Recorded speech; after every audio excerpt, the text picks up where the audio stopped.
So what's the difference between a 4L60, a TH700R4, and a 4L60E?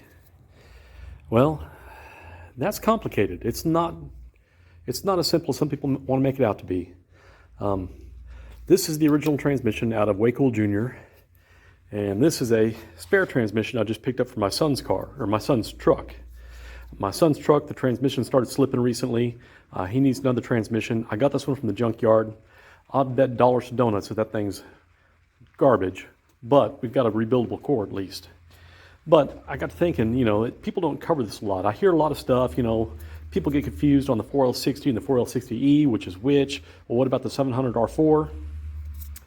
So all three transmissions are based on the same structure, but there's really only two different transmissions, and then there are changes within that. So the 700R4 and the 4L60 are the same transmission.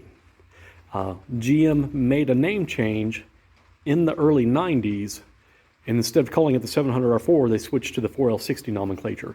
Now, the earlier 700R4s had one accumulator in the bottom. I'll see if I can post a picture here, but I don't have this where I can flip it over and show you.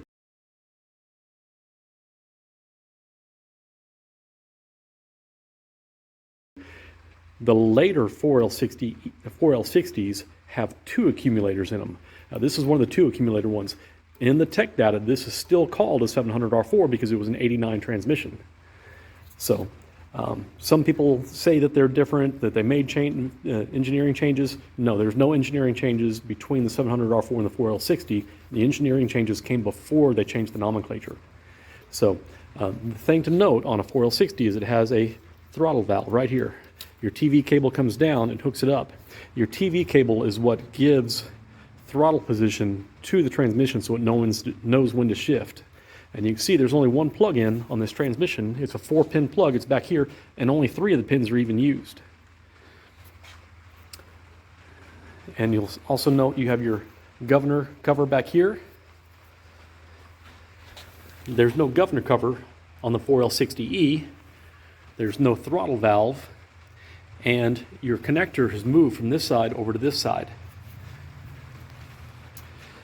That is the difference. This is the significant difference. Now, 93 for the trucks was the swap over year. Most 93s are going to have the 4L60E. I've heard there are some 93 trucks that have the 4L60. I haven't heard of a 92 with an E. I haven't heard of a 94 with the 4L60. So it looks like 1993 was the year they switched, and they switched very early. They may have just used up whatever transmissions they had left because, GM does that. Or it may have been a change for the entire year and somebody misidentified their truck. I don't know.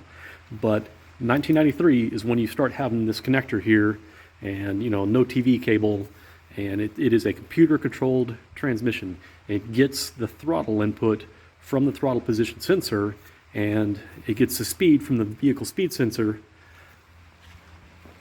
not from the governor.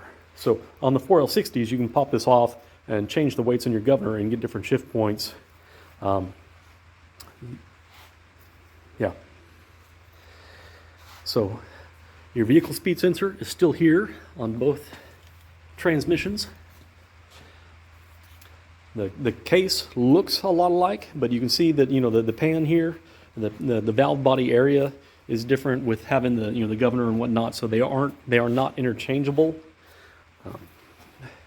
They both have torque converter lockup, which is done through this here goes into the torque converter and controls your lockup.